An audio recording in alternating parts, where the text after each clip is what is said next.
Hello, friends. Happy Tuesday, and welcome to another episode of KFD&D. We think we're on episode 11.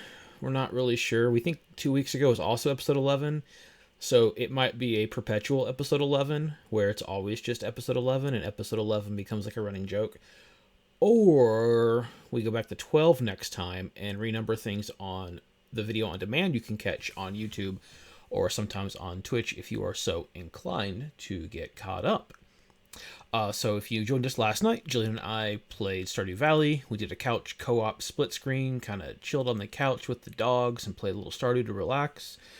Started a new farm, so we're probably going to continue with that in the weeks to come, which is going to be really, really fun because I love Stardew, and might be a big shock, but I also really love Jillian. So, yeah, it's nice to be able to play with her and do the fun stuff. Oh yes, thank you all for contributing to the Jilly Fright Challenge, where poor Jillian will play Phasmophobia, potentially wearing a VR headset, which will make it even more fun for all of us to watch and find extra fun ways to scare her. So yeah, keep contributing. We've got several days left, but we can get to that goal, and then we can get it planned, and we can all laugh along with Jillian. Yeah, and then tomorrow Definitely not night, at her. not definitely not at her, definitely not. And then due to our Discord votes, tomorrow night is going to be a Phasmophobia stream. Jillian won't be able to make it for that because she has to work late. But yeah, so we have plenty of signups. It should be a really fun night. Looking forward to it. Love playing Phasmophobia with our viewers. Love when Matthew stays in the truck the entire time. Love when Burger Bun insults the ghost and calls them all kinds of names and talks about their Yeah. mother. It just Hell makes yeah. it makes for such a good time. Yeah, so then next Tuesday we are back to our other Tuesday night event, which is Board Game Survivor. We are down to the final 5 players, and we're definitely shooting that difficulty of the game up. We're going to be playing Puerto Rico, which is a kind of classic game. Yes, sure, we will definitely tell the Puerto Rico story during that broadcast. Just a very fun game. We'll have a lot of discussion on that. I know there is some controversy with that game and kind of what it represents, and that's something we will definitely address and discuss during the play. Yeah, so I think with that, Hamed is going to handle, aka Ken Duckian, everyone's favorite duck. He's going to handle our recap from last week, and without further ado, we're going to get going. On last week's episode, Howard Duckian and his brother Ken finally rejoice in a happy reunion at the foot of the wizard Schmebulok's tower, and they're invited inside for a feast. Once inside, all the party companions were fed by the great wizard himself, Great Schmebulok the Red.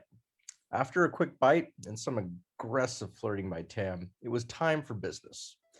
They answered some questions about each party members in a very strange survey. Who is your closest companion? Who do you trust the most? Who do you trust the least? If someone had to make a decision for you, who would you pick? Is it better to live as a coward or die with virtue?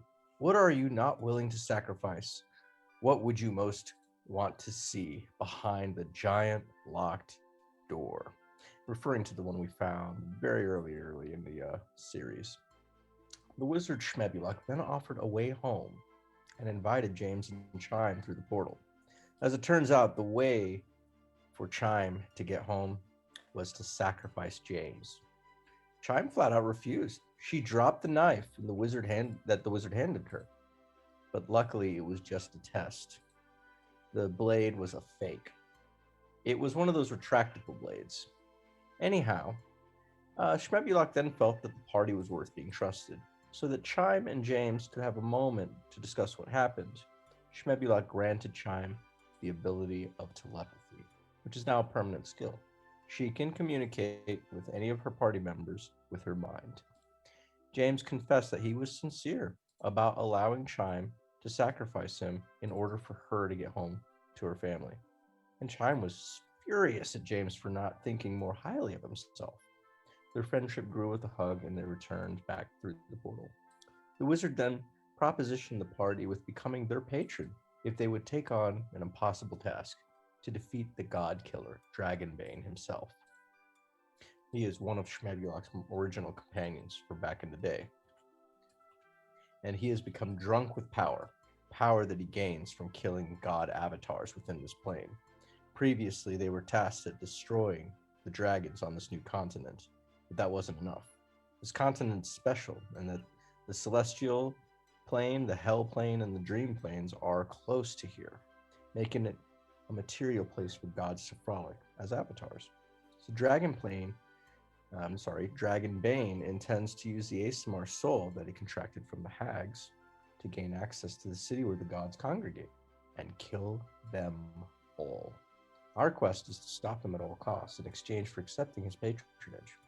The group gets some items to help along the way, and the companions are not ready to face Dragonbane just yet, so they decide to head north, where Howard plans to open his newest inn at the Handlebar Mines and Mustache Pass in an effort to strengthen their resolve and seek out ways to stop the man that threatens the entire plane. The travelers head north. Such a good recap. Thank you. Well, at this point, you're all in the tower still after a potentially relaxing night for you. You're given private quarters. And kind of free reign of the tower itself, with some rooms being off limits to you with through locked doors, but otherwise, unless anyone wants to do anything that evening, it's going to pass uneventful. Okay. Yeah. I definitely think Chime would look around for anything shiny. Sure.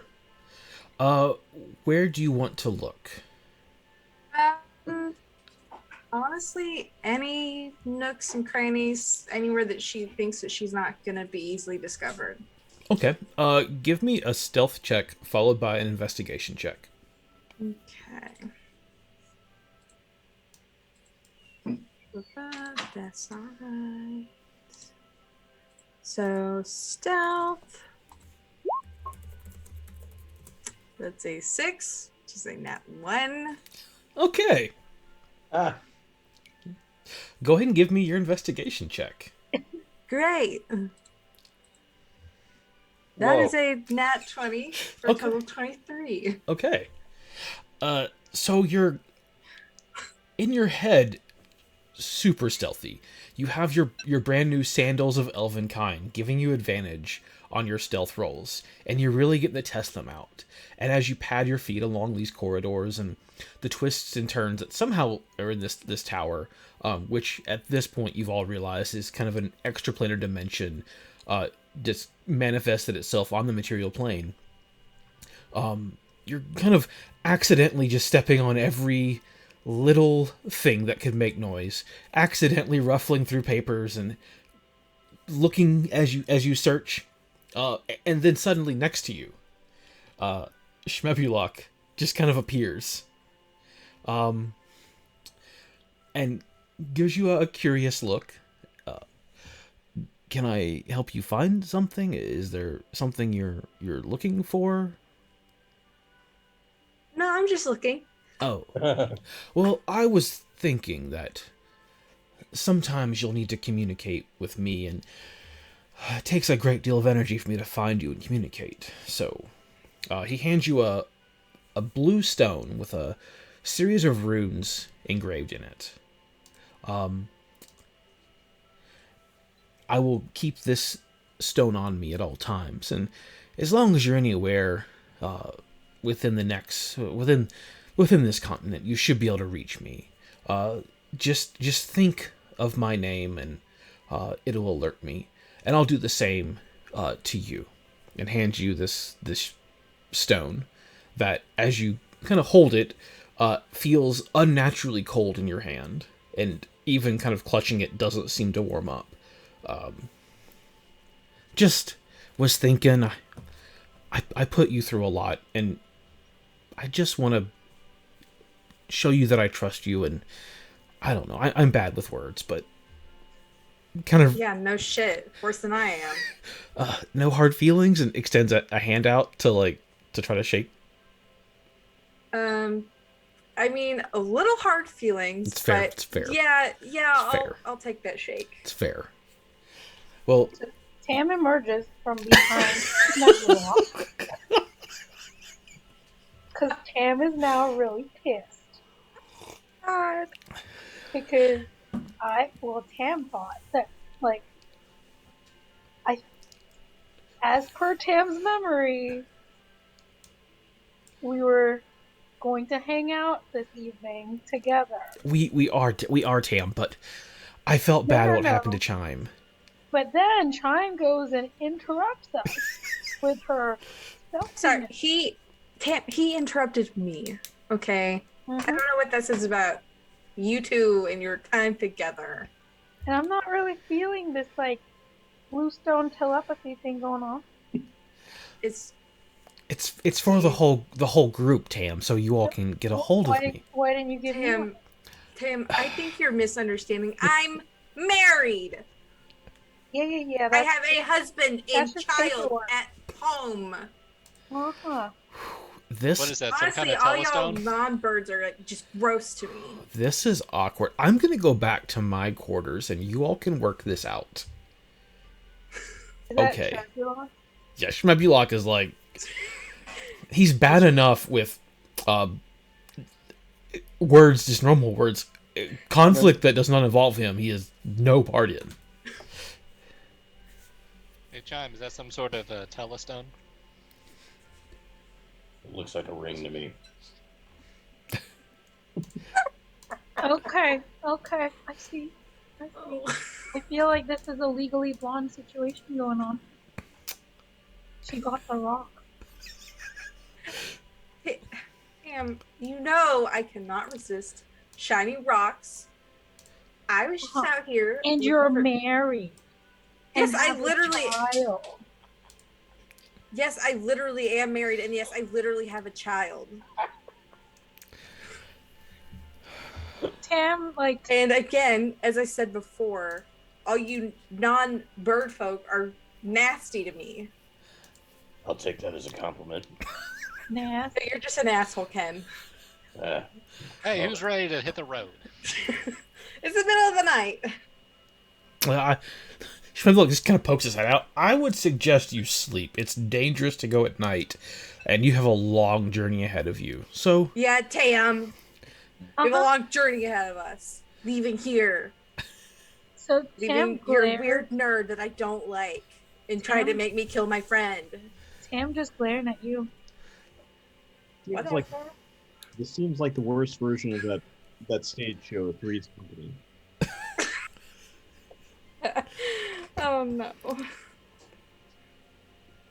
Yeah, the Chime. Chime she's fed up. She's just gonna be like, oh, Dam's fed up. No, Chime's gonna be like, okay, whatever. I'm going to bed. Keep your nerd. I'm going to sleep. She's going to bed. Tam turns around, flicks her hair in this very dramatic fashion, and because it's purple and pink, it's all over the place and just storms away. Her hair actually made a sound. Wait. Okay, wait. So Chime wants to wait until Tam goes into her room, and right outside the door, she wants to make a really loud siren noise. Okay. And then immediately run away.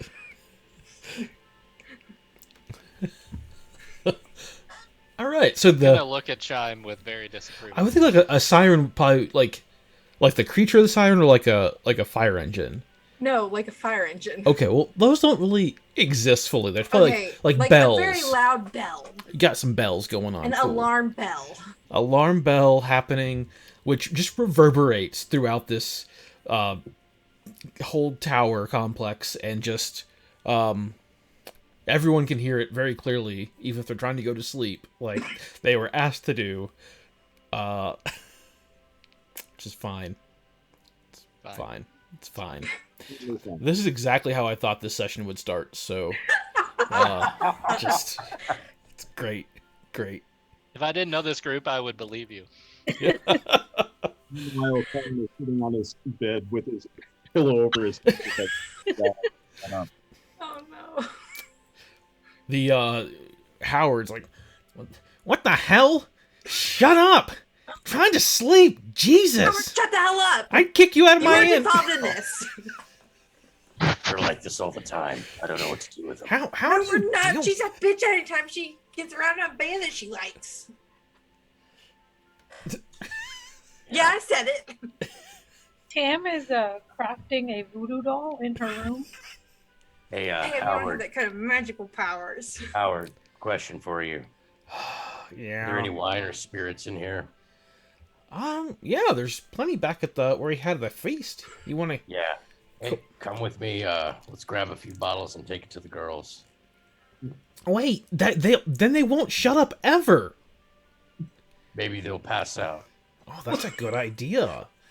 Okay, I'm in. All right. Sounds good. All right, so I think how Ken follows Howard to the kitchen, and we grab a couple of wine bottles and a couple of glasses, and go back to the rooms where Chime and Tam, which are obviously separate rooms, Obviously. and knock on the door. Yeah, knock on the door. I knock on Chime's door. Did you bring Chime a bottle of Jaggermaster? It's got a deer on it. I'm just not sure what it's called. Chime just kind of like I can't speak. Telepathically reached out and is like, "Who's out there?" It's me. I thought you might need this. What is it? Your favorite. You don't know what my favorite is. I just started talking tonight. Just open the door. Whatever. So she opens the door. Ken just kind of hands her the bottles of wine and the glass, and then leaves. Howard just waves at you. Hi. Howard, shut the fuck up. Okay. She's not really nice, is she? I'm pissed off. Okay. Tam hears this because her door is across the corridor and is like hyper jealous because not only is Chime stealing her man, she's also stealing her friends. Because they went to Howard. Chime's door first. Howard, give Tam the wine, damn it. Yeah, knock on the door. Howard just knocks very gently. Yes. I brought you some wine. Thought maybe you could use some relaxation after the altercation that literally everyone heard, and some of us would like to sleep tonight. But we think you are right. Howard, shut the fuck up. I heard that. I don't know if Chime actually heard that. Karn pokes his head out and says, "Howard, you're going to have to improve a lot if you're going into the hospital industry now." You would think that more guests are problems like this, but surprisingly not. Surprisingly not. Tam's really fickle. She's like, Howard, you want to hang out? Yeah, I guess. Cool. Come on in. Okay. Where's your brother? He's right here. Cool. You want to drink together? I mean, we're supposed to be hitting the road early, but sure, I'll have a couple with you. Okay. Yeah, so she proceeds to want to like really stir the pot and like have a like all out bitch session about Chime. Oh my god. I'm no expert in relationships except for the wife and children that I left behind to start my own hotel empire. But maybe you and Chime should just talk this out person to person. She's a bird. But she's still a person. I'm also a bird. Am I not a person? No, you're also a bird. That's racist. So what are you? You're a person? I'm a star bird. But that's still just a person. We're all the same, except for we just look different. We left the old world to leave those antiquated ideas of different races being better than the others behind. We're here to start a new life. A life of equality. I serve everyone at my inn. That's the goal. Kalishtar, birds, elves, Dwarves. I couldn't think of all the bird races. You put me on the spot, and this is not what I thought I was going to be doing. I thought I'd be asleep right now, and we'd be getting ready to go on the road so I could build my empire. Next to my brother. So Tam is so annoyed, so she telepathically communicates to Chime saying, "You me karaoke battle tomorrow." Tam, just because I can speak with you telepathically does not mean I can like sing. You know that, right? I am still a Kenku. Sucks to suck. Okay. Okay, how about we have a baby noise making competition tomorrow? Fine. Did they Fine. say baby making? Noise. Oh, never mind. Okay. I'm going to leave this wine here. I'm going to go to sleep because we have a long journey ahead of us. And apparently it's really dangerous. But I guess it's probably more dangerous to stay here. So, okay. More dangerous for Tim during gosh he likes. Good night. Nice to meet you. Okay. Just all you people sound like to me. Okay, we're just gonna go with the rest of the night passes uneventfully. It only took us 20 minutes to get here. You're welcome, everyone. I never thought girl drama would be so hilarious. Are you kidding? It's hilarious even when you're in the middle of it. I think it's so much fun that people think of Dungeons and Dragons as being like crawling through dungeons and fighting X beasts, and no, it's just this. No, it is. It really It's is. this. It's just having fun, and that's what we're here for. So Yeah. Having girl drama in a fantasy setting. I'm a semi-talking bird. up to semi-talking. That's an upgrade. It is. It is. All right. At least you can see. That's true. Wait till I get rid of your sense of smell. It's gonna be awesome. Oh, stop taking away my senses. All right. The next morning, there is a lavish breakfast laid out on the table, as well as some packs wrapped in a kind of waxy paper tied with some twine, all labeled as just rations, just some pre-made meals for you. Schmebulok kind of down. Oh, thanks, Matthew, for contributing to the Jilly Fright Challenge, where Jillian is going to play Phasmophobia. Maybe in VR. Definitely going to get scared. Trying so hard not to derail. Let's focus. Focus. At some point, we're going to leave the tower. As long as Jillian doesn't argue with the ghost about taking her man, you know. Okay. Oh, you don't know? Yeah, take your gross nerd man. All right, we're out the door in 10 minutes. Eat up, grab your packs, let's go. Hey, Howard. Every time Tam picks up a piece of like food or something, Chime wants to cough very loudly in an attempt to scare her out of like dropping it. Okay. Scare her into dropping it. And whenever Chime's not looking, she throws a piece of bread at her head. Like a bird. Thanks. I'll eat this. You're welcome. Yeah, Ken? You remember you were telling me about this game you came up with dice called mortgages and wedding planning? Yeah, it wasn't as much fun as I thought it was going to be. I'd say we could play it, but I think it might stir up drama within your group, and, you know, I don't think I really want to do that, because I think there's enough already. Well, anyway, I was wondering, what about a version where it's a bunch of serpents and chasms? Oh. Yeah, maybe. Maybe that would work. Cool. Let's talk about it later when we get to, up north. Yeah, that sounds good.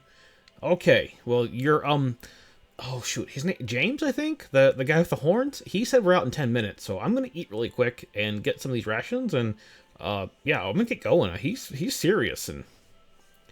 Yeah, he's serious. Is he in charge? Because I... Enjoy your meal. This is the best meal you're gonna get in a long Okay.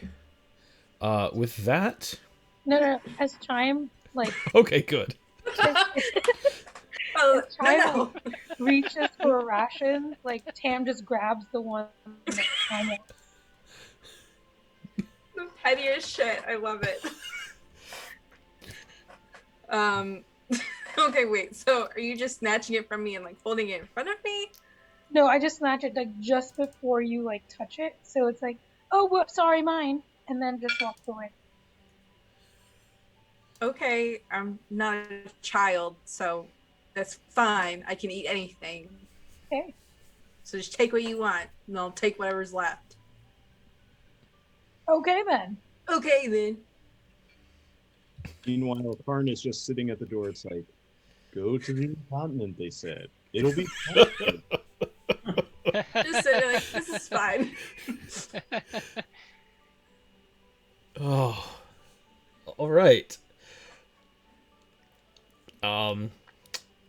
Schmebulok's not pushing you out the door, but he's y'all are.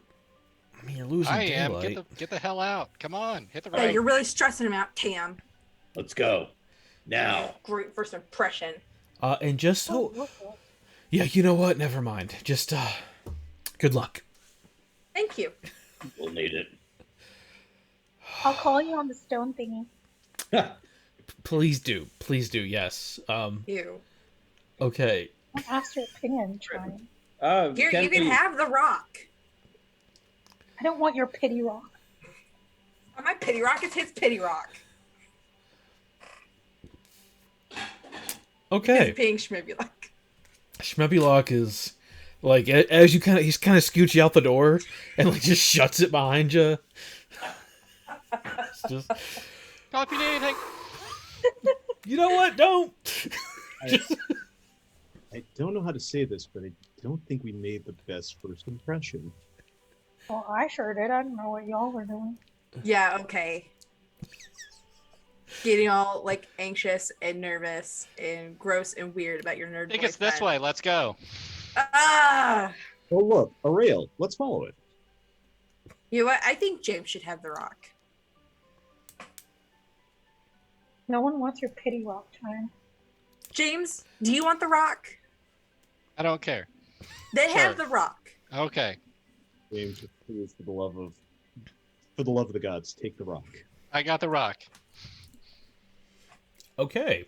Hey, for the record, this isn't the first time I've seen women fight over a rock, if you know what I mean. Anyways, I don't even know. I'm gonna assume wedding ring. Yeah. Yeah, Now, that's... is there a wagon anywhere? In fact, yes. Even though you don't see a stable, the horses look like they've been fed and groomed, and within the back of the some of the wagons, there are food for the horses, some oats and some apples as treats because they're very good horses, to supplement the grass that they'll undoubtedly eat along the way. Hopefully, if we ever actually leave the tower, I guess we'll see. Okay. Tam, can we leave the tower? I don't know, Chime. Do you want to leave the tower? Or I you do want to leave the stay with tower because Schmebulok? I don't want to sit around and watch you make out with your gross boyfriend. I didn't make out with him because he blocked me.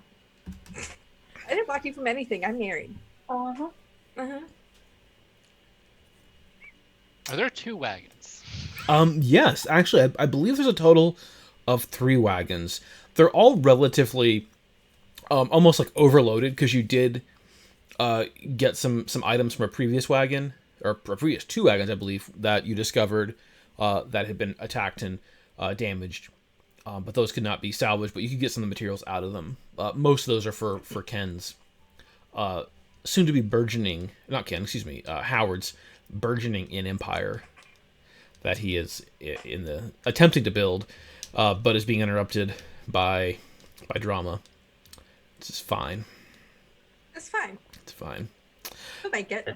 Let's load up in the wagons, everybody. 2 to a wagon. Chime, come with me. Howard, come with me. Okay. You seem nice. Come on, Sam. Okay. Hey, Karn.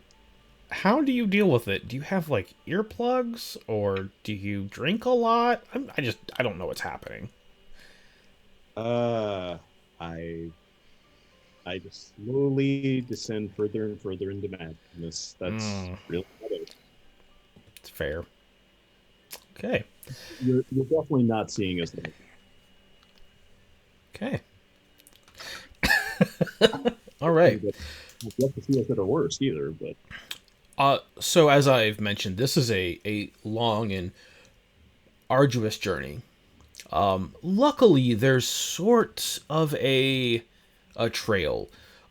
Some groups have went north. They rarely kind of come back south, but there is at least like some ruts and some kind of paths to lead you up north towards the Handlebar Mines.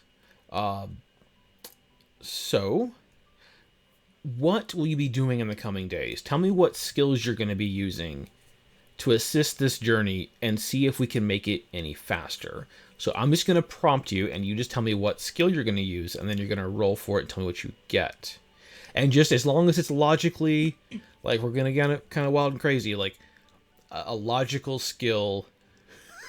So no deception, lying to people is not going to help. But Tam, let's go with you first. How are you going to assist? Like, what skills do you have to assist with this journey going to the north? Way to put someone on the spot. I would like to use bardic inspiration to like keep everyone's spirits up, except Chime. No, I will keep hers up too. Okay, go ahead and give me a performance check. What are you playing?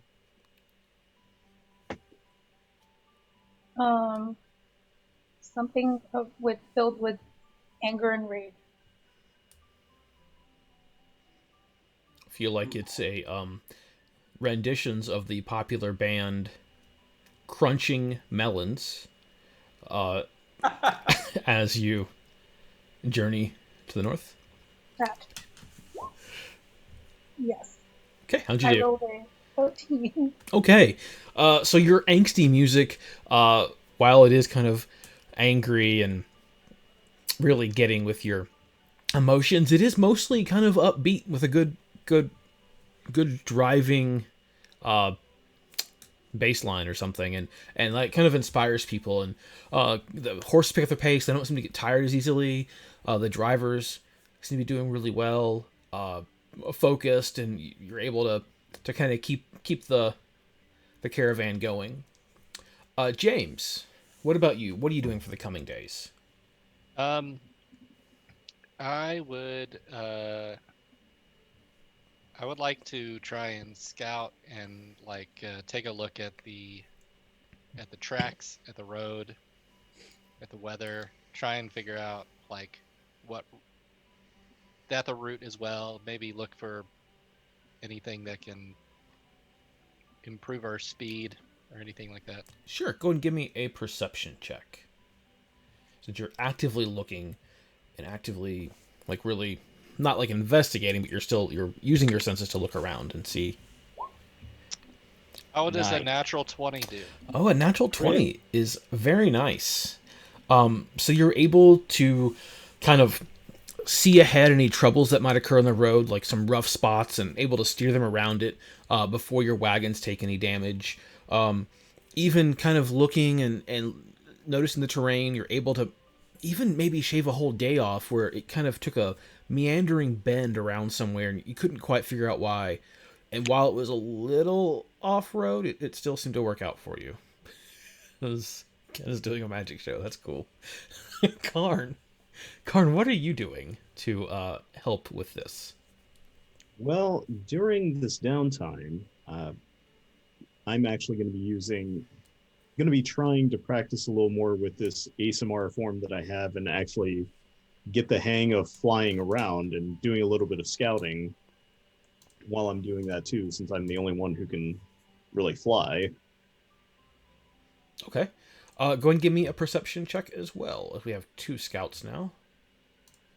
Okay. That is a 20. All right.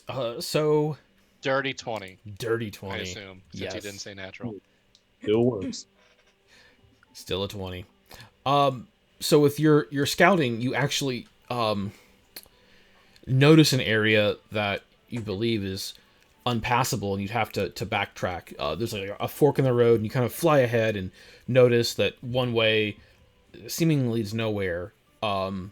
And let them know. And again, you save a couple of days, very likely of traveling, at least several hours, as you continue. Ken, what do you do to help out? So Ken is still in the wagon with Chime. He overheard the song "Crunching Pumpkins," sorry, melons, and Oh man, I would love to learn how to play that song. I tried my hand at playing guitar, lute a long time ago. Damn, I wish I could go back to that wagon and ask Tam to play. Uh, he thinks about it, and I assume the wagon would probably take several days to go north. So whenever we stop to camp for the night, he'll look for edible plants and herbs along the forest, to maybe some roots or mushrooms, anything small, animal life and fish if there's any local ponds. Okay, give me a survival check, as you are using some of your downtime to forage and look for supplemental food. 13. Okay, you're able to find various like herbs and bits of mushrooms, and just throughout your journeys, you're able to identify what is and isn't edible. So you don't feel anybody poison. What you find isn't necessarily that much better, maybe than what you have, but the variety, instead of eating these rations and everything else is kind of repeating, is a welcome change, and kind of keeps everyone's spirits high, and keeps everybody going on track. Chime, what are you doing to help this out? So I'm probably thinking about at night what we can use to sort of conceal ourselves from any nearby threats, whether it's, prey animals or travelers. All right, go ahead and do a stealth check to see what you can do for the camps, especially to help conceal it. But you won't have advantage using your boots because you're not trying to be quiet. It's not a movement. That is a 22. All right, so at night, Chime is able to kind of find branches and some tall grass and put it around the camp where it looks very natural. It conceals a good pit of the fire that you're typically going to have at night, where maybe a couple nights you heard some animals approaching, but once Chime really kind of gets in the groove of it, you feel like you're getting better sleep at night and you're a little more restful. I'm assuming you all still have a watch, so let's talk about that for just a second. This is a very lengthy journey. Do you want to have like a set schedule of a watch? What is your plan for that? Ken takes first watch. Okay. I know Chime hasn't really participated in watch before. I don't know if they would be more willing to have that happen now that I can sort of explain what's happening. I don't know if my telepathic link can really wake someone up the same way that someone yelling would. Well, you don't need to yell. You just go up and shake them. Look, we need to do 2 people per watch in the case we get marauders. Okay, that's fine. As long as y'all are okay with it. Yeah, you could stay up with me. We'll take first watch, and 2 of them will take second watch, and then the other 2 will take the third watch. Who is your sixth? Howard. Howard's not much of a fighter. He is willing, but okay. Just need to wake us up. Okay, who is second watch? I'll take second watch. Okay. I'll take third with Howard. Okay. So I'll take second with Karn then. Cool. As long as it's not with Chime, it's all fine. And wake you up just being mean. Haven't you done enough, Chime? Haven't you done enough? Just go to bed, Tam. So it's been days, maybe a full 10 day. You're kind of to the point where the terrain it maybe plays kind of games in your mind. You're in these flat kind of plains, just for days, kind of spotty tree coverage, in lots of instances. And for the most part, there's small little campsites kind of set up off to the side of the road. And as you're going, Howard is like scribbling notes almost constantly about the terrain and what's happening and resources and where these campsites are located. And it explains to you if you ask, and sometimes if you don't, about how the if he can get his empire on this route, just think of the possibilities. You know, inns you know you can trust. You can duck on in to a Howard's Duck Inn and feel safe. And then when you go to a city, where are you going to stay? Of course you're going to go to a Howard's Duck Inn. Just planning it and talking about it incessantly, really. But again, probably been a 10 day. And as you begin this 10th day, it gets the trees. It starts to get first sporadic trees, and as the day progresses, more and more taller trees, and it gets deeper. Thank you for the hydrate there. And then probably a little bit after midday, you can hear just the sound of rushing water, which has really been missing. You've been able to find a couple of small creeks every once in a while to keep your water supply up, but never like a large body of water. And late afternoon, you come to a large river crossing with two small flying creatures on this side of the river. And if you look across the river, which is about 75-80 feet wide, a third creature. And there's plenty of trees, a campsite right along the riverbank, kind of set up already with a large fire pit and a couple logs starting just left around it in a circle. Like this is probably a popular place to stop for the night. And then all along the riverbank are these large, just piles of mud, almost all identical, conical in shape. And as you approach, let's get you all on this map that we can use. Give me one. Oh, sure, be prepared. Oh, this looks familiar.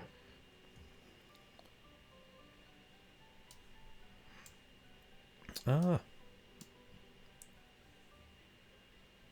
I just put Chime on the map. Really wrong. Well, it should be a different map. Yeah, sorry, what was that? Y'all are rude. Wow. Oh, you know what? Ow. Yeah, I can't see anyone. Yeah, I'm having a small issue with tokens. Hooray! Yeah. No problem. There's always a fix.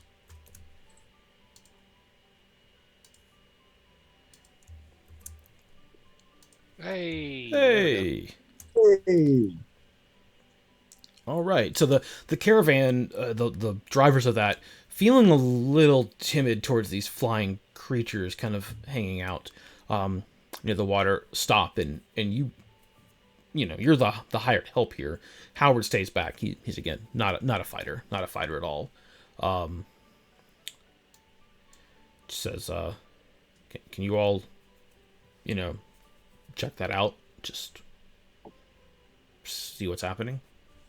Oh yeah, that's not a problem. I've got an idea. And as you approach, these creatures are relatively small, dark brown, long, thin noses, pointy ears, both kind of flying, hovering just above the ground. and seemingly waiting for you to approach. All right. I'd like to cast Divine Sense. Okay. All right. So for our audience, Divine Sense lets him sense things that otherwise would not be able to be sensed. So if there are any celestials, fiends, or undead within 60 feet of him, he will know. He'll maybe smell them or be able to kind of see the evilness or great good within them. And nothing here is triggering that for you. Well, I can tell you it's not undead. Hold on, Ken. I got this now. Chime kind of links with them and is like, yo, you gonna let us cross? Treasure! Treasure! Give me treasure and you can cross. And then seemingly a cacophony of voices coming. Yeah, look, I only have so many voices. A cacophony of voices from the river, all simultaneously must chant, treasure! Treasure! Treasure! And is this just in my brain or is this out loud? That is out loud. Guys, I think they want some treasure. Yeah. Do we have any treasure? I don't Treasure! care. It's our treasure. Treasure! Look, if we don't be able to meet people's prices and just use force for everything, then we become the evil we seek to rid the world of. At least let's see if we can make a bargain. I'm gonna pick up a rock Okay. and hand it to him, or like toss it over to him. What What kind of treasure? This is valuable to me. Just looks down at it and, no, shiny treasure. And then again, the voices all, treasure, treasure, treasure. Oh God, I feel like I'm just one ring away from these. I see something shiny and I have the exact same reaction. We still have a bunch of random things in our loot bag that we could pull out, like a copper chalice and a gold locket and stuff like that. A black velvet masquerade mask with silver stitching. Hey, do we want part with any of these things? Give him the weird mask. All right. So Ken reaches into the bag and pulls out this black velvet masquerade mask with silver silver on it. Walks up and he holds it out and he goes, Treasure? Treasure! And the one that you hand it to greedily reaches his little claws out and takes it from you. And with that, let me get this ready. Those piles of mud morph into more of these flying creatures who all continue chanting, treasure! As if they know. We have a puddle. Right now we have a giant puddle wanting more money from us. Yeah, I don't think there's any bargaining our way out of this, Ken. Should just let me shank him when we have the chance. Give him the bone dice. But those feel good in my hand and they go clink, clink, clink. I have some dice. I have a dice set. You can roll them, but that sounds terrible. You can. Okay. Give him that bone dice set. all right. So Ken goes up to James and grabs the dice, comes back and hands it to the other winged creature. You can give them one die each. Greedily takes the set, and the rest of them continue to chant, treasure, treasure. Nope, that's it. I don't think this is working, y'all. No, Goes, treasure. If you give a winged creature some treasure, they're gonna want some more. Mm-hmm. Dude, just look at them. The two that we gave it to kind of flew away. We could give the rest of them maybe 1 coin each. Do you think that would work? Yeah, let's do that. Considering that mask was probably worth 25 times that. Fuck. It wasn't shiny. It's whatever. Guys. All right, so let me get this right. 1 gold piece each. Why That's what don't I'm we saying. start with copper? Yeah. All right. So Ken hands 1 copper piece to each of the other 4 creatures. As you attempt to, they won't even touch it and just look at the ground and shake their head and chant treasure. What? You're too good for copper? A silver. They Copper has fed my family, you little twerps. Hey, anybody attached to this carved bone statuette of a whale? Yes. What about the copper chalice? Yes. They don't like copper. What about this large gold bracelet? Yes. How about we just kill them? How about the pillow? Look, we only kill people or beings who are attacking us. Then let's go ahead and cross and let them attack us. Then Fair we can enough. kill them. All right. I'm gonna give one of them the pillow. The fine pillow. Yeah. All right. again just looks disdain at it, kind of uses its claw and slashes through the pillow, feathers Hey! flying everywhere. That As thing was worth more than the mask we gave you. Treasure. That was treasure. Ah. An excellent night's sleep is a perfect treasure. You all are gremlins for not accepting it. Bares Now, you know what? its brown teeth at you and snarls. I'm gonna You know hand one. I'm gonna try and hand one a silver coin. I don't care what the rest of these guys are doing. I'm trying to cross the river. Okay. So as you start to like wade into this water, they immediately just fly in front of you to block your path and chant, "No cross, treasure! Hey, get out of my way. No cross, treasure! Do you want to get stabbed? No!" Because I've stabbed worse. And I've stabbed for less. Give me an intimidation check. Okay. 18. All right. One of them, can kind of see in its face, a little scared, and starts to fly away. The other one still, it's adamant, needs its treasure. The only treasure you're going to find is my blade in your liver. Now get out of my way.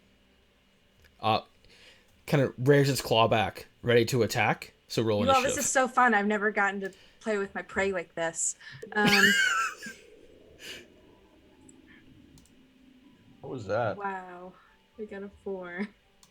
Chime, I wonder if you could trick them by making the clinking coin noise.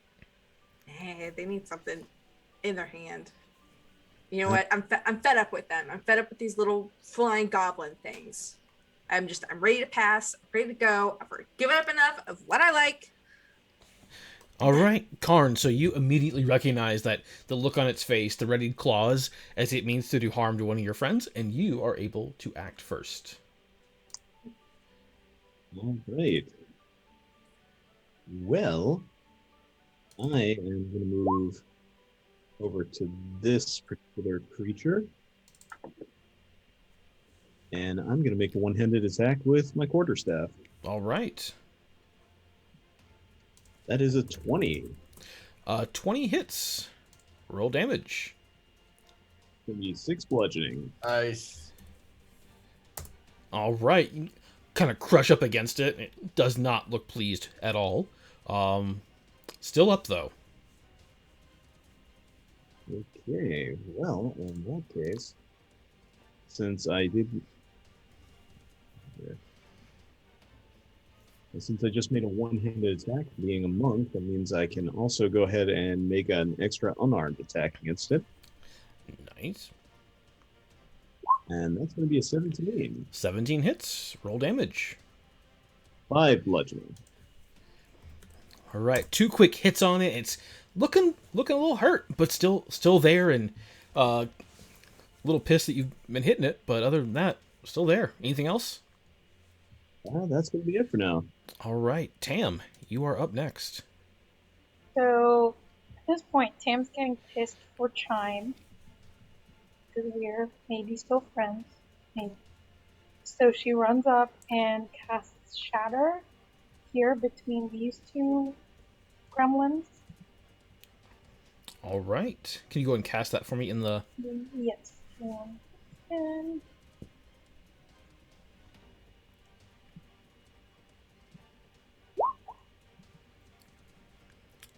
All right. Gonna make some Constitution saving throws on these little guys. The first one fails, and the second one does pass. Kind of dodge out of the way as you're shattering, makes this loud boom and causes a small wave throughout the river to course through. Let's see. That one gets half of the 3d8 damage, and the other one gets full 3d8 damage. Got it. Oh, it rolled it for you when you cast the spell, luckily. Oh, cool. It's nice. Okay. Oh, the 12? Is that what? Oh, they have disadvantage on this saving throw because they are made of inorganic material, like stone, crystal, or metal. They seem to be, now that you've kind of experienced them a little more, seem to be made of just mud. Like they're flying mud creatures. But even with that disadvantage, it still would have passed its saving throw. Mm-hmm. Taken half damage. Bonus action or anything else? And I give my bardic inspiration to Chime. Oh. And sing, Hey Soul Sister. All right. Okay, these mud creatures are going to go. This first one decides that he really wants Chime to stay, and out of his mouth just belches a disgusting amount of viscid, just mud. Chime, make a dexterity saving throw.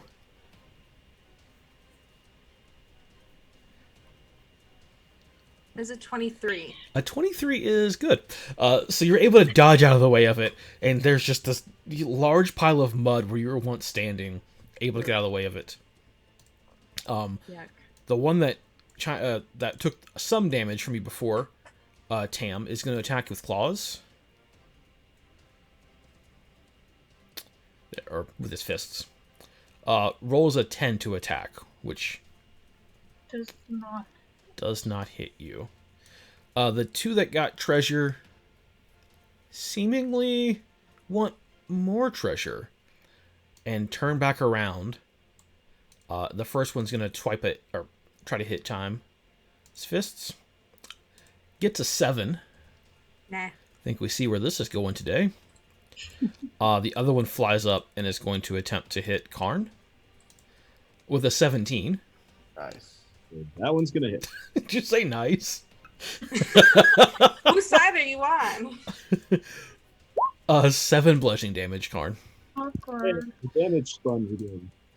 The one that had been intimidated before kind of gets his courage back, realizing they outnumber you by a lot.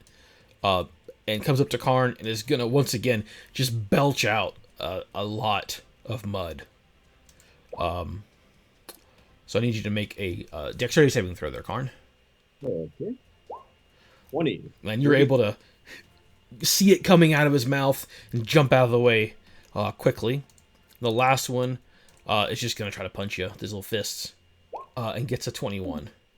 Yes, that hits. But this one's just a grazing hit, barely gets you, just 2 bludgeoning damage.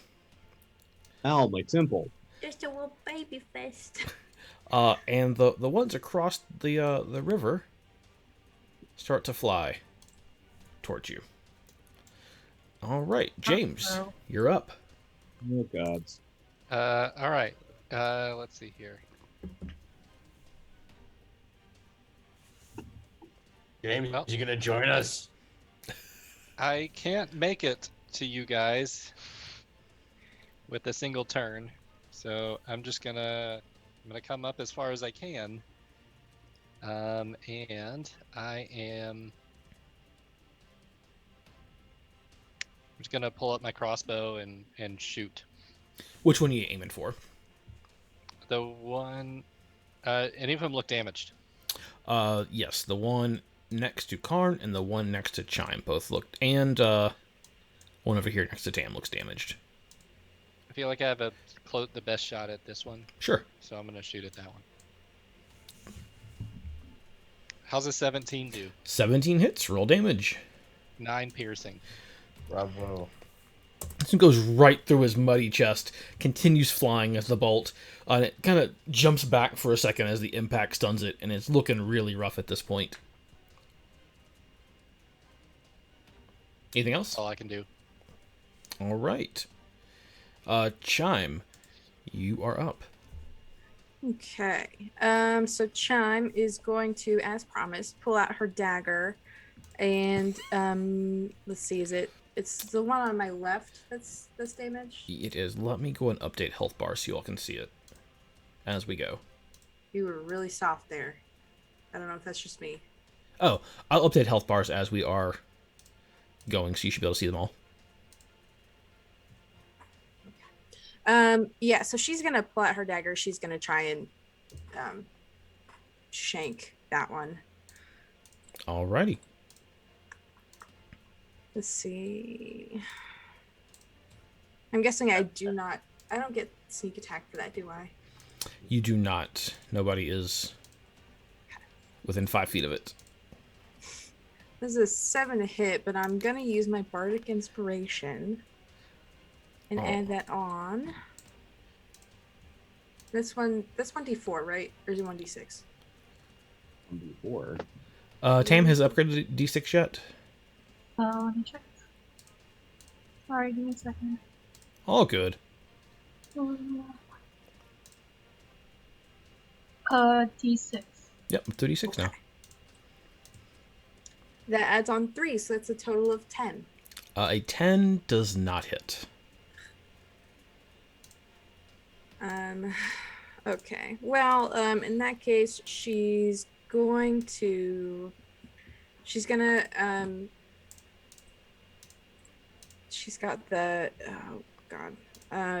cunning action, so she's gonna take the disengage and just move 5 feet back. Gotcha. All right.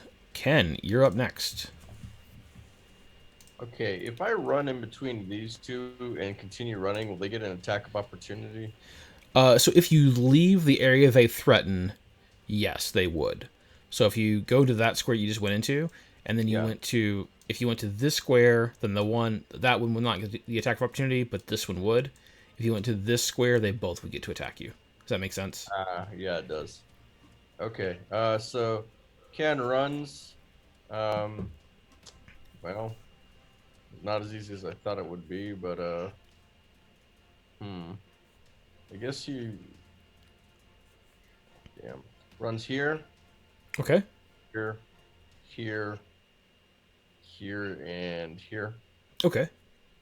So runs around basically to flank the one closest to Tam, and whips his great sword out, wields it really high into the air, and knowing that it's probably not going to impact us a lot of force, seeing that these things are made out of mud, he comes down kind of at an angle to kind of slice it in half. All right. But he rolled an 8.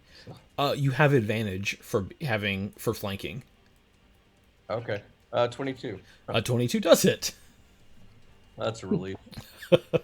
For 9 damage. All right. Which was a nat 1, by the way. So. Lord. All right. It seems like a big chunk of it off, but with it being mud, it kind of fills itself back in some weird muddy way that is drooping and disgusting and muddy. All right, Karn, you're up. All right. Well, I'm going to keep going after that one I damaged earlier with the one-handed quarterstaff attack. Nice.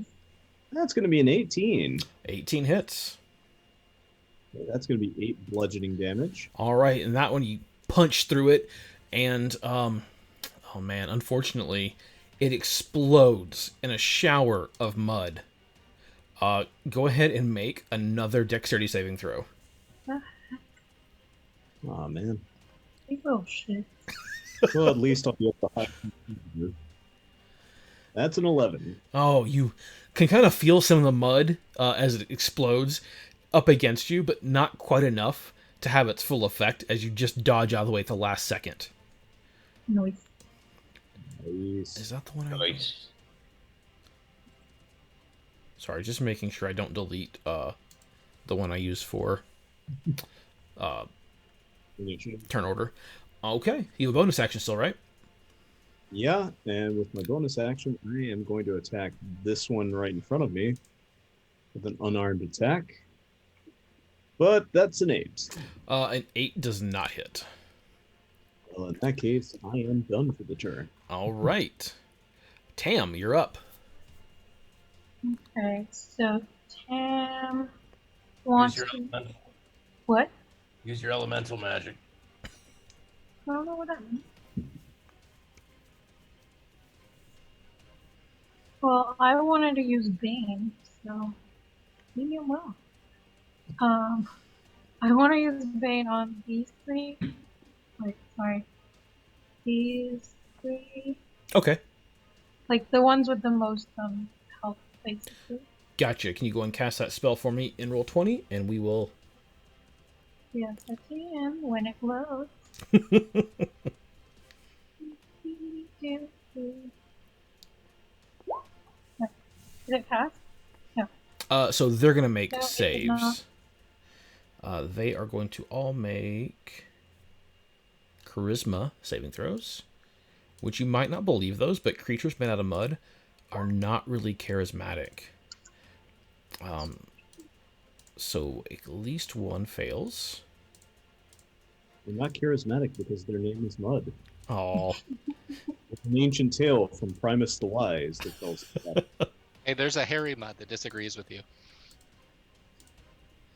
all right. They all fail and have Nice. all been baned. Cool. Anything else your turn? I want to use Bardic Inspiration again and give it to Chime because I'm trying to make up for being kind of mean to her last night Okay. and this morning. Yeah. And I continue singing Hazel's. Perfect. All right. These mud creature here does not like the situation it's in and does not like getting hit. So just moves over here. So Tam, you can actually make an attack of opportunity against it. I can. You can. I would like to stab it, taking inspiration from Chime, with my dagger. Did it go? Critical fail. Uh-oh. Well, never mind. Whoopsie. All right, chat. Are we going to be enforcing these natural ones? Is something really bad happening, or we just want to let it go? Let us know here the next, 10 seconds. Oh, let it go, let it go. Here, no, these are players saying this stuff. All I'm getting here is let it go. So I'm guessing let it go would be your dagger as you try to stab it. Just the sweat from your palms being so nervous thinking about Shmebulok flies into the river as your grip was not good.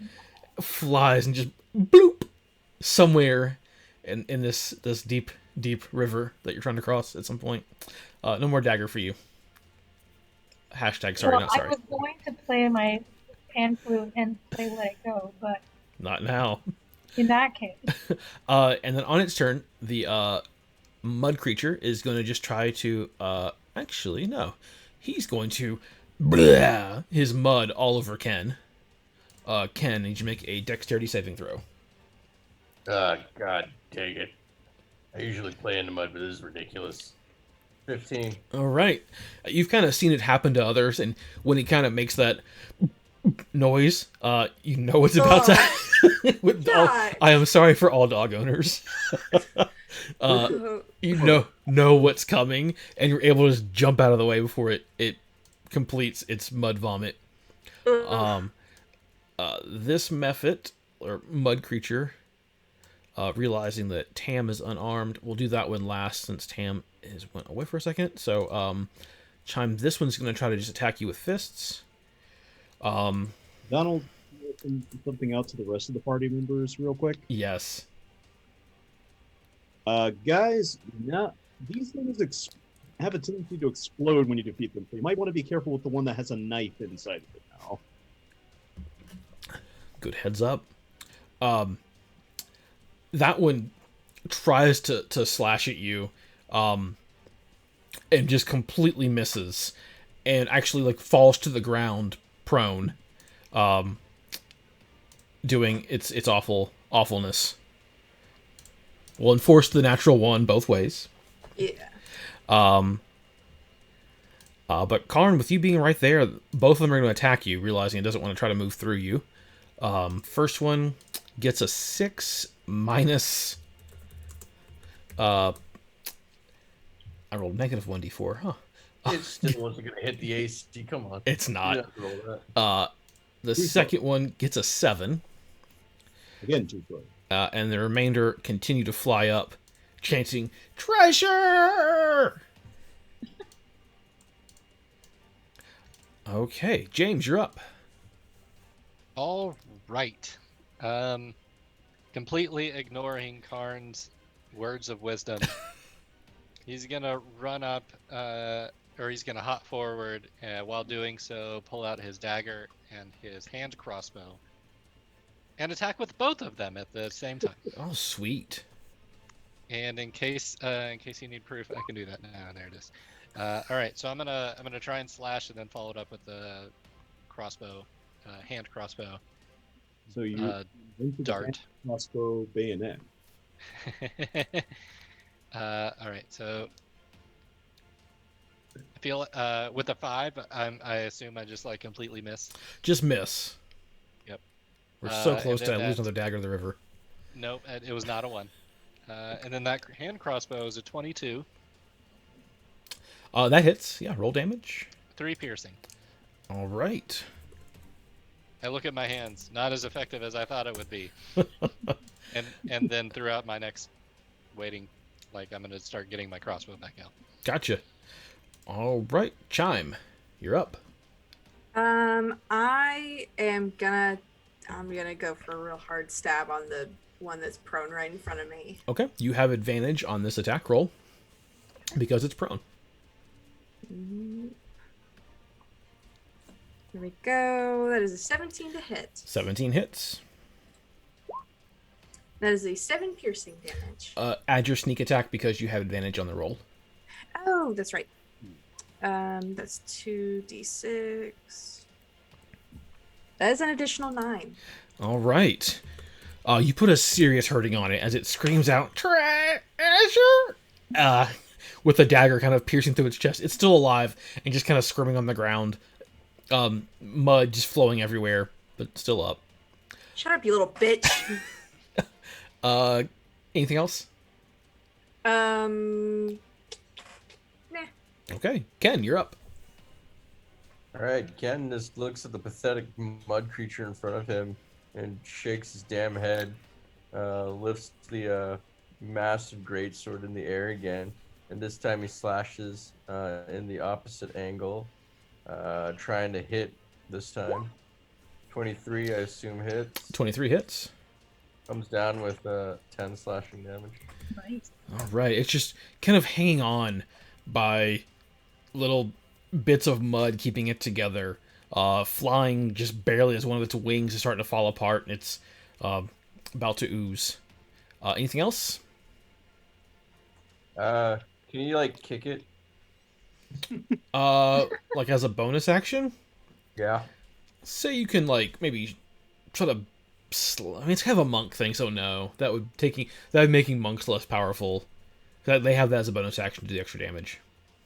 Okay. So... No, just no extra action. All right. Karn, you're up next. All right.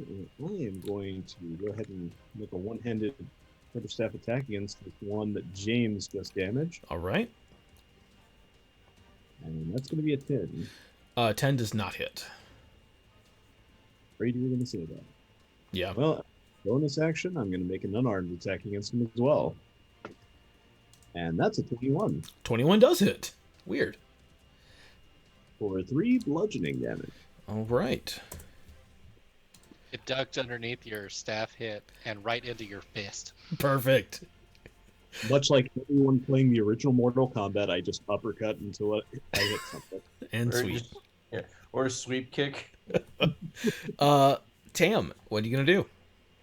So I want to cast Shatter right here so that it's all 5 of these friendly faces are in 10 feet range. Okay. Mhm. 1, 2, 1, 2. Yeah, yeah. Go ahead and cast that. Alrighty.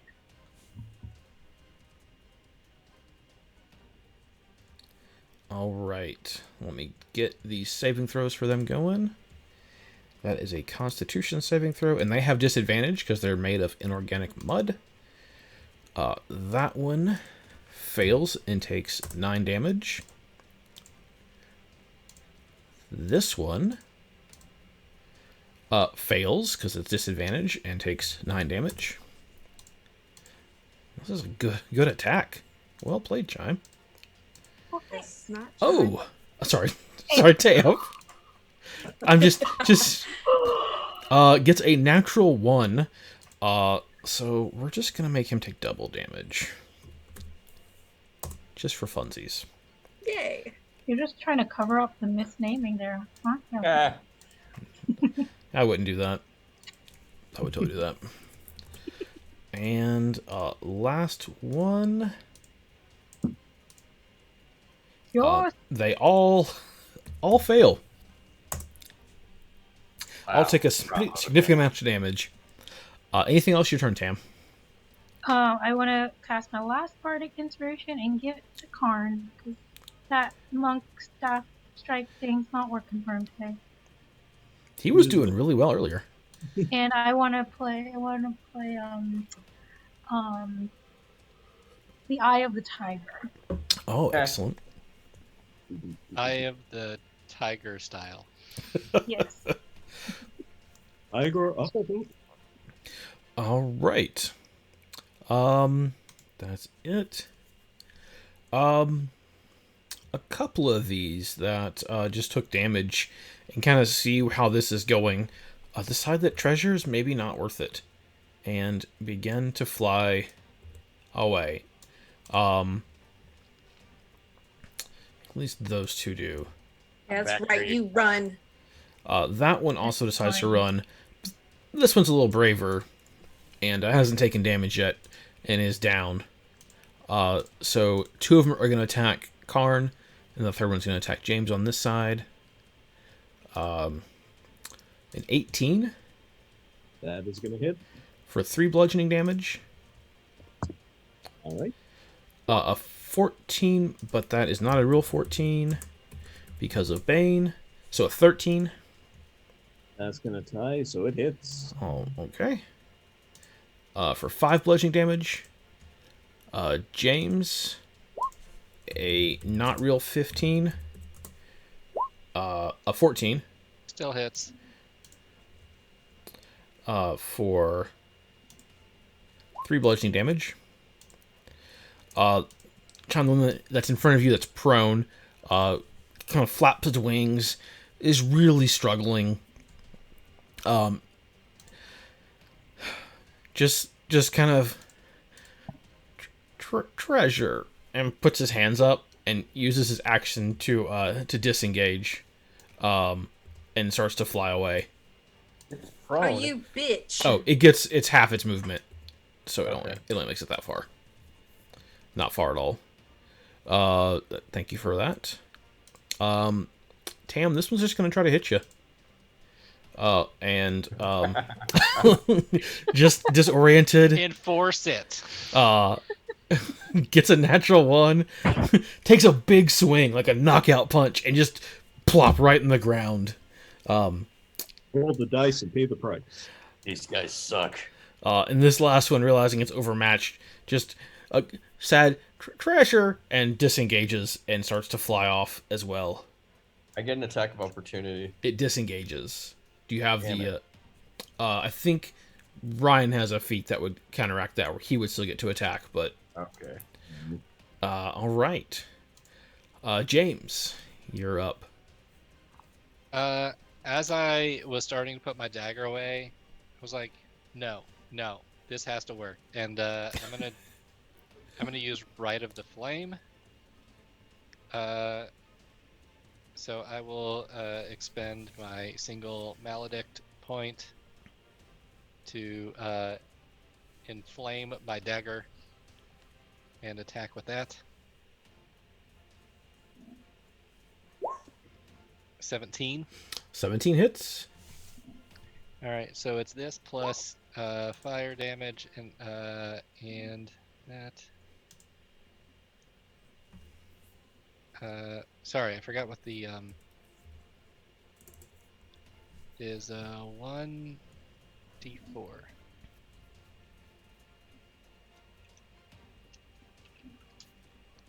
So 8 piercing plus 4 fire damage. Okay. James and Karn, both of you make a dexterity saving throw.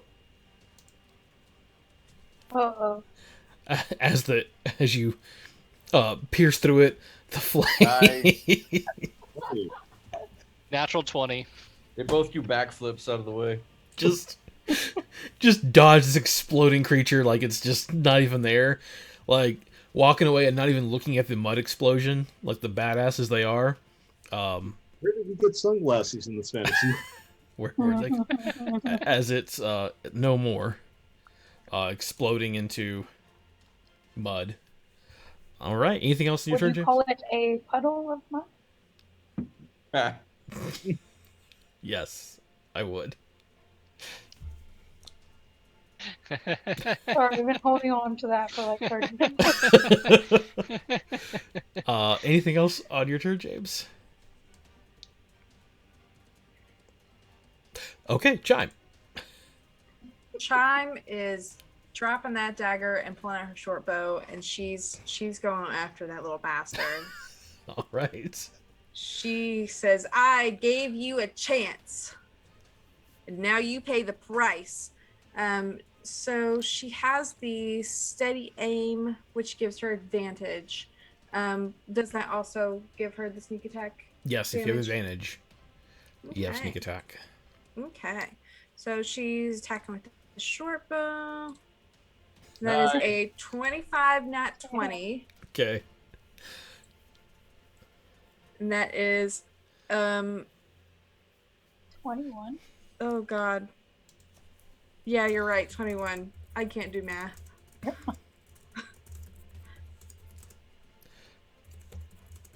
Probably dead. Oh, it Maybe. had 2 hit points left. Yeah, it dead.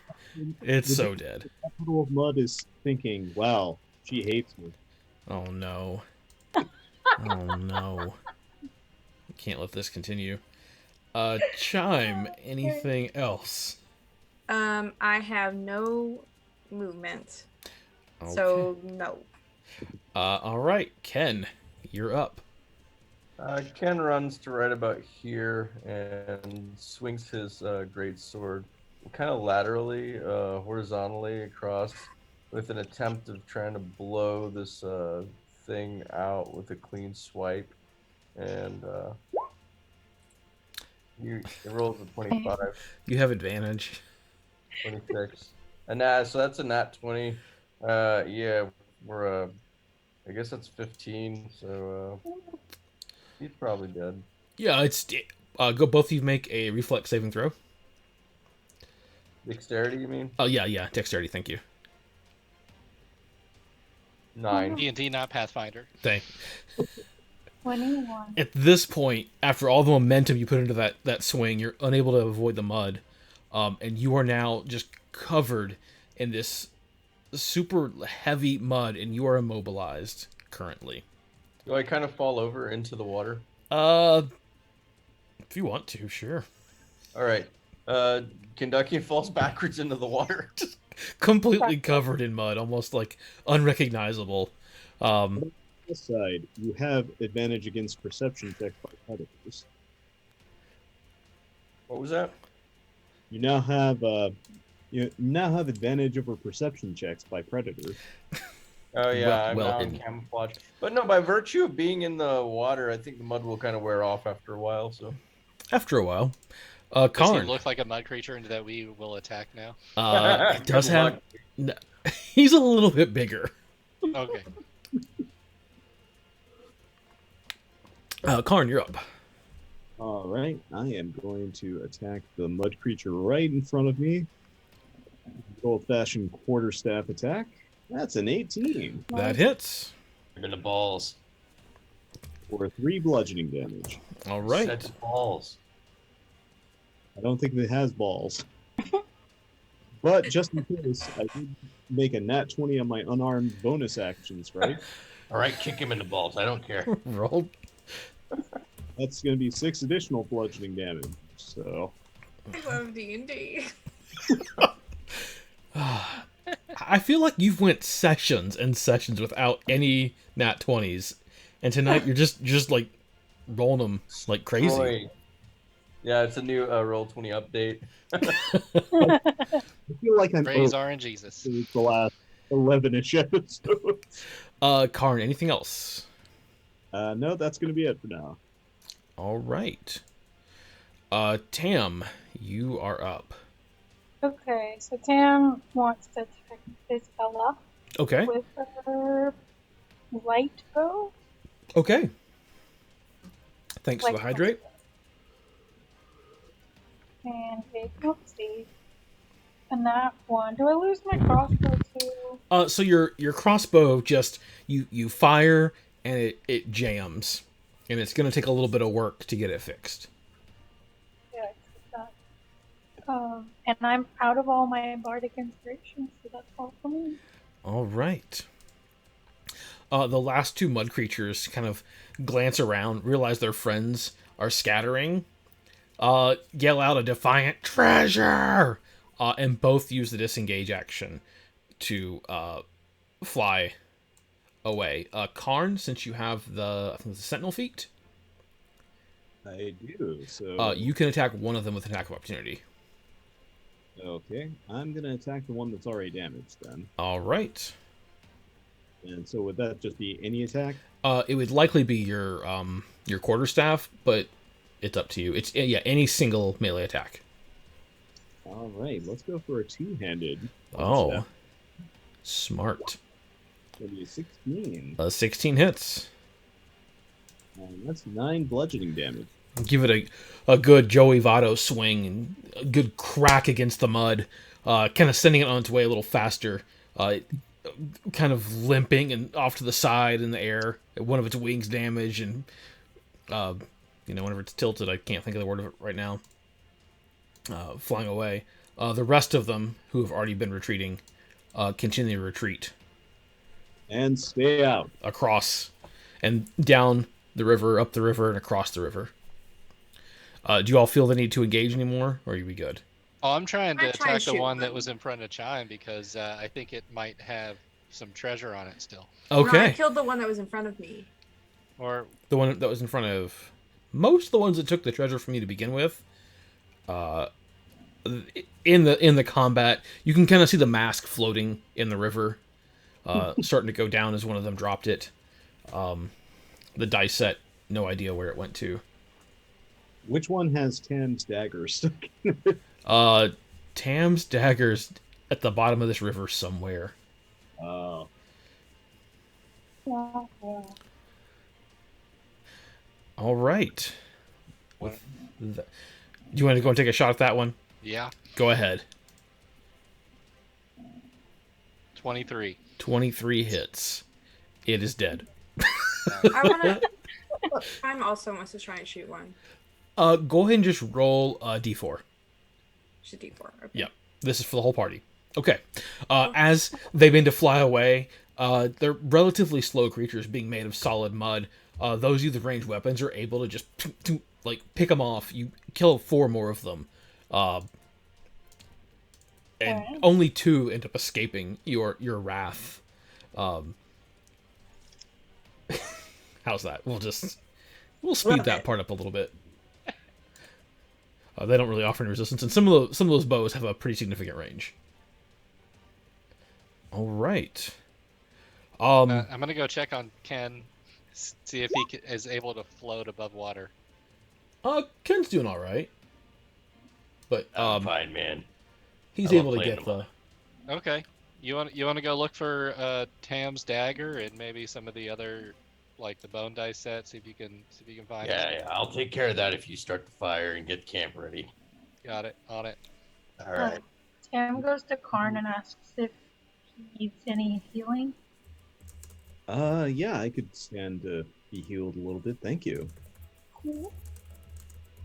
So I cast something. Healer? Yes. Oh, you get 1d6 plus 4? No.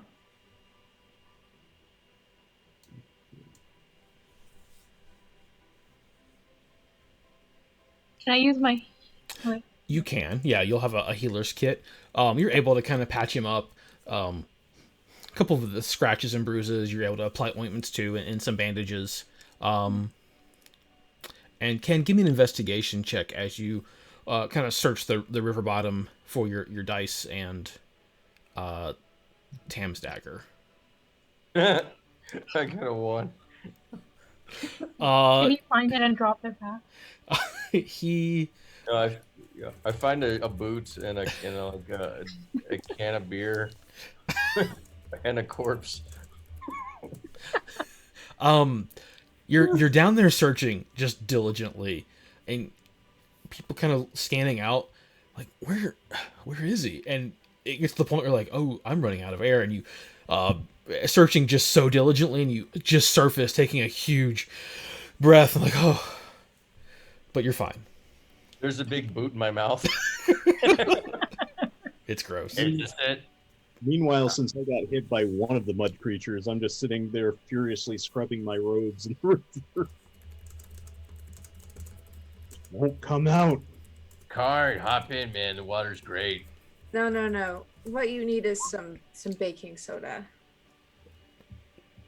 Does anyone have any pledge? What? Does anyone have any lemon juice and club soda? Come on.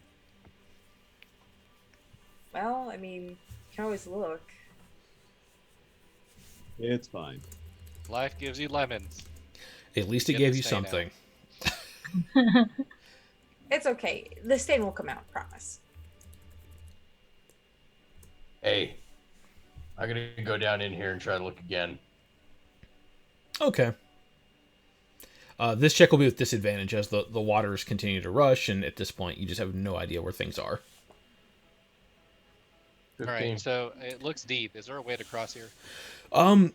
So kind of looking at it, there is. There's enough to kind of fjord across, which I think is the right word. But you're starting to lose daylight, and Fjord, not just fjord. fjord is the thing in the deep canyons of thanks. Just fjord.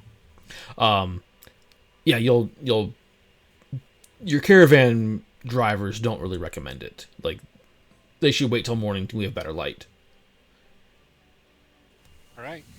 Let's all gather around the fire, guys. All right. At this point, I'm cleaned up, right? Yeah, you've been swimming in the water, the mud's off you. It's like water off a duck's back. All right. Boo. Everybody kind of settled in. It's nice to have another little spot. Howard looked excitedly at the area, talking about, look how great this will be. Like, we already have this set up. We could build a bridge and charge a toll to get across it. He starts writing notes. And then, look, this water is great. We could have a mill. We could get our own grain going. And oh yeah, this is going to be, third in, right here. I think this is the spot. What do you I think? like the way you think, Howard. I think you're always thinking, man. Gotta But I think like big. it.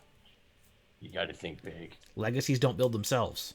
No, Hey, no. Howard. Everybody back at the pond would be proud. I'm being honest here. No. We haven't seen anybody come back this way. I don't know how much traffic there is. That's yet. because there's a fucking river. I don't know if you noticed. Well, I think people are saying going don't- up there to mine, and they're getting it kind of set up. We're still in the early processes. Once the smelters are there and they have goods, they can send them back to the more populated areas. Right. Just wanted to make sure that you weren't setting something up for an area with no traffic. Oh, well, we'll have to look. Maybe we'll find other travelers, but at this point, this is the spot. Travelers will have wares and such. Yeah, see? Karn gets it. Karn knows what's up. Okay. All right. And sorry. No, you're good. I was just going to go with a long rest, and we'll continue our journey. Well, Tam wants to start singing songs of melancholy because she misses Schmebulok. Okay. Melancholy love songs of loss and And And the infinite sadness. Crushing Pumpkin's version of All by Myself. they're crushing melons. Sorry, Crushing Pumpkins. And why don't you just use the rock to talk to him? Well, he didn't give it to me. But guys, you remember Here. what happened to the lead singer of Crushing Melons? He later turned into a swan. Oh, Yeah, those are just uglier versions of ducks. What that makes me. You're one of those counting crows. You only count one. Counting? I can't do math. Why would you insinuate such a thing? I wish we were still at 0. You guys remember that other crow, Russell? No, I remember Cheryl.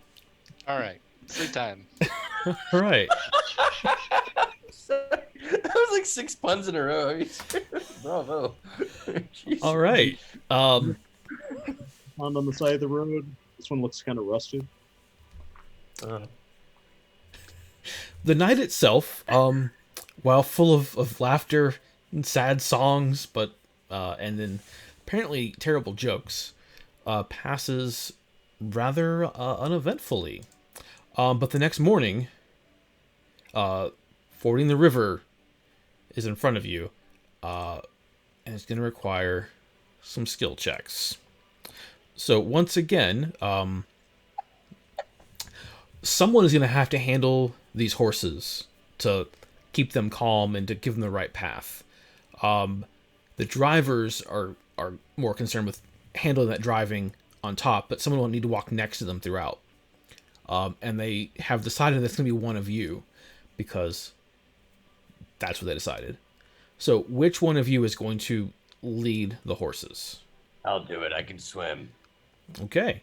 Okay, but how are you with horses? I can swim, but I'm not good at horses. It's a pretty key component here, Ken. I'm the size of these fucking horses. You're not. You're the size of Shaq. Anyway, Give me an animal handling check. this is not going to go well. Exactly my point. 11. All right. It doesn't go well, much as Ken kind of predicted.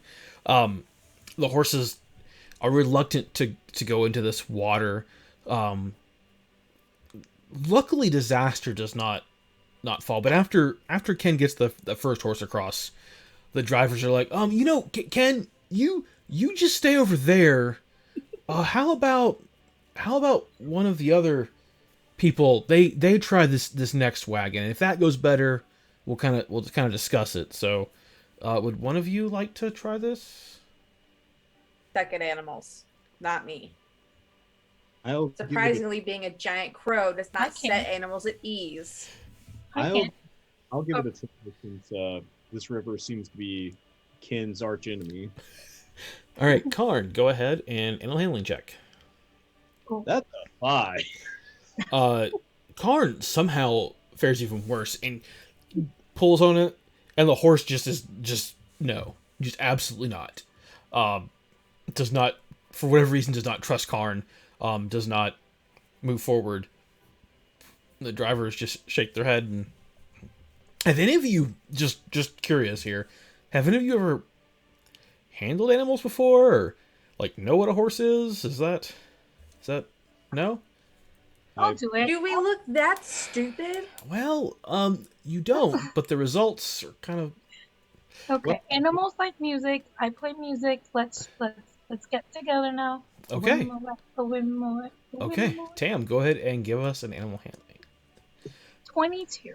So Tam is just a natural. Takes the reluctant horse and the horse behind it, so two of the remaining three, and is able to coordinate and lead them across without any issues, quickly, no problems. Um, In fairness, the only animal handling I've ever done is breaking up fights with Chime and Ken. That's right. okay. Well, the any of you want to give this a shot, or should we have Chime or sorry Tam come back across? I'm getting all confused today. I'll give it a shot. All right, James, animal handling. 15. All right, the 15, able to get it across, no issues. Not quite as graceful. Sturdy but gentle hand. Yeah, exactly.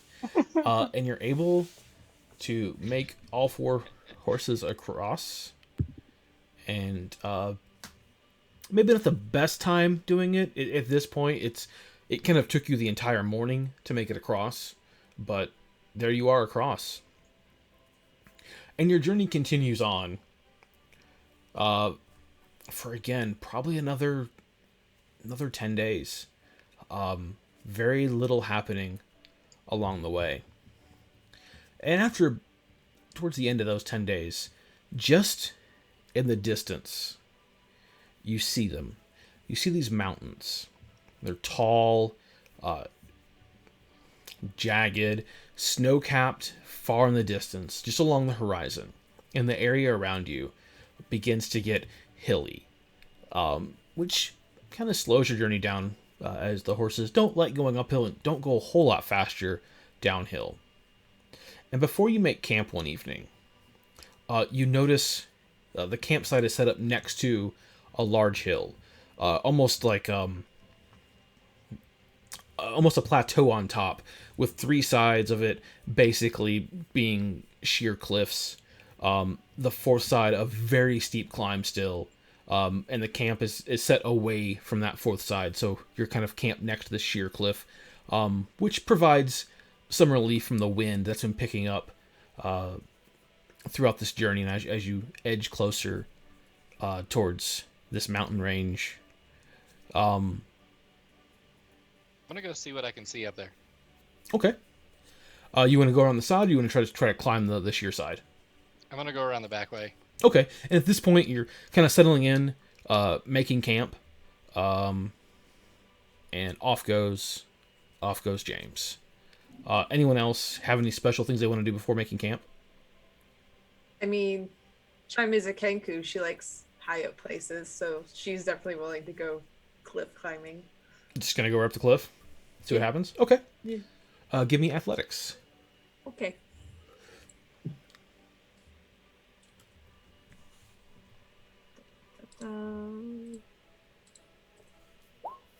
This is an 18.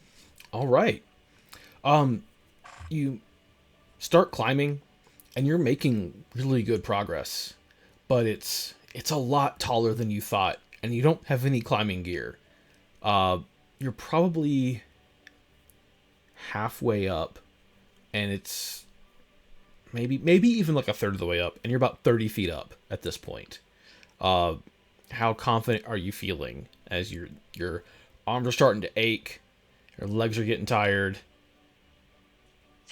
She has that like bird instinct. She's like, well, not even the bird instinct, the Kenku instinct. She's like, I want to get really high up. That's gonna make me feel really safe and secure, and it's gonna be really cool. And I wish I could fly. Okay. Another athletics check.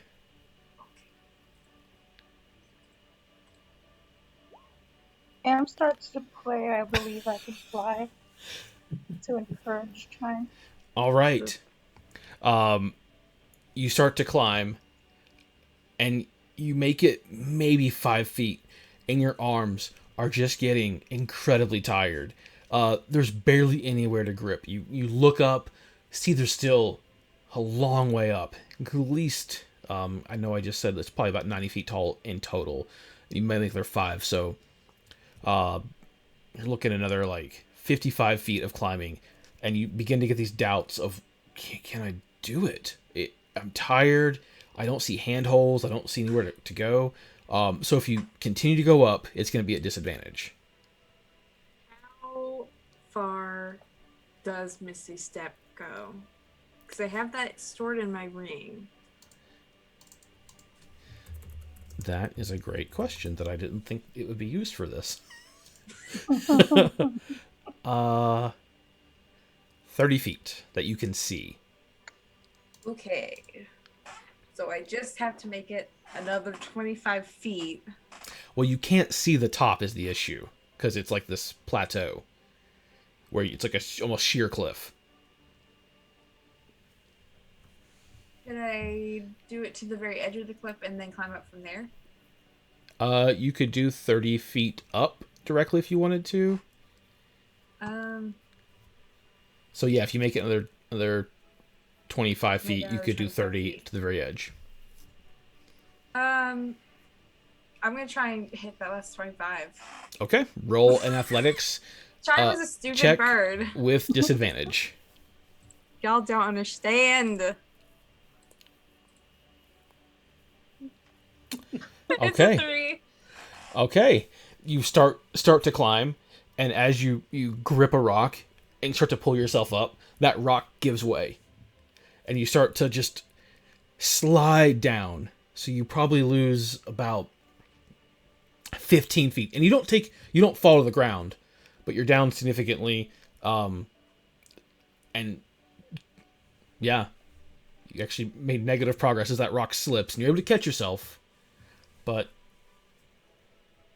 Chime's, she's like, how did James do this? those of you that are He not wasn't climbing the cliff. as you set up camp, give me a perception check.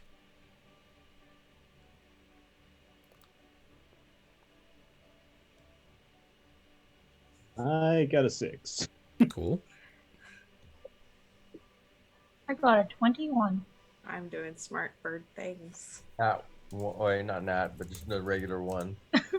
Gotcha. Not me, right? Not you. Okay. Chime? You fell 15, so you're like 20 feet off the ground at this point. About 70 feet to go. Up. You realize that James did not climb. He went around back where he saw that there was a way up to walk. Yeah, Chime's gonna she's gonna go F this, and she's gonna climb down and then go around the back way. She realizes that she was just a little overexcited. Okay. It happens, but she still really wants to get up there. Did anyone else hear that? Nah, didn't hear a thing. I heard someone screaming. Probably your imagination. No, Yeah. usually. I have people scream in my imagination all the time. Okay, well, that's a you problem with a therapist, but I heard someone screaming. I'll go check it out. So Tam kind of walks towards where she heard the scream. Okay, it was coming from that large hill area. Probably at the top, based on, since it wasn't, you're relatively confident it wasn't Chime screaming at that point when she slipped. But maybe up top. Maybe. James, is that you? No response. I swear, I'm not making this up. I thought I heard screaming. All right. Can I look towards the direction of that screaming and try to see if I see anything? Sure. Tam, the best you can tell, it came from the hill plateau thing close by. Got a 13. Okay. Kind of investigating the base of it, you don't really see anything. Chime, were you going around back to climb the top? Yeah. Okay. Did Tam hear words or just like noise? Just like a ah. So, That's about it. all I heard of that. Just like that. Is it more ah or ah? Do that again? It was more of a ah. Like that. I just wanted you to do it again. I know. but- You're a jerk. Okay. So Chime makes it to like the top of this hill and immediately notices a small hole in it, jagged around the edges, like something maybe just fell through the top. And there's no James. James is nowhere to be found right now. And that's where we're going to end our session today. Oh, fuck. Oh, where's James? I don't know. Guess he's gone. Who cares? Where in the world is James Hasbro? He's my friend. He is your friend. I didn't make any friends this episode. I think you made enemies this just episode. this is just a tragedy. This is a tragedy. Oh, well. Next time. Yeah, next time. So we'll be back with our next episode on May 25th. Very likely still at 8 p.m. I know we're being kind of jumping around time-wise. But that, I think 8 works better for most of us, if not all of us, but most of us. Or about the same. So yeah, we will be doing tomorrow Phasmophobia. So please join us for that. It's really fun. Even if you don't like scary games, we tend to get a good laugh or two out of it, especially when the phone rings. We don't know why, but it's a good time. And then also, the next week we are back, Jillian and I doing Stardew Valley again. We'll be back to Board Game Survivor on Tuesday. 5 people left. We were getting towards the very end, doing some Puerto Rico. And then next Wednesday, back to Among Us. So that's always a fun night. Lots of murder. Kind of the opposite of D&D. People trying not to make friends. Maybe not the opposite of D&D at this point. Let's make any loud baby noises. Oh, so many baby noises. Kind of So sucks. There's many. not enough baby noises. No one yelling nuts for sale. Nothing. That's really That creepy. was weird. Oh. Not a fan of that.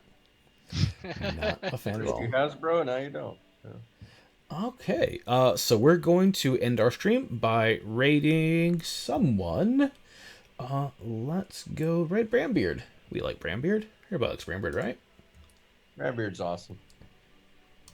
I agree. So we'll be back again tomorrow night with Phasmophobia. Please join us. Join our Discord. Join our social media things that Jillian knows better than I do. We have the Twitters, which I don't ever do. We have the Facebook, and we have the Instagram. And sometimes there's pictures of dogs. So if you like pictures of dogs, follow us on those. They're very cute Blue dogs. Bear. Yeah, he's not a bear. You boo bear. Yeah, You're my boy Blue. he misses you all. All right, well, thank you all for joining us, and have a great night. And we'll see you next time. Bye. Bye. You in hell.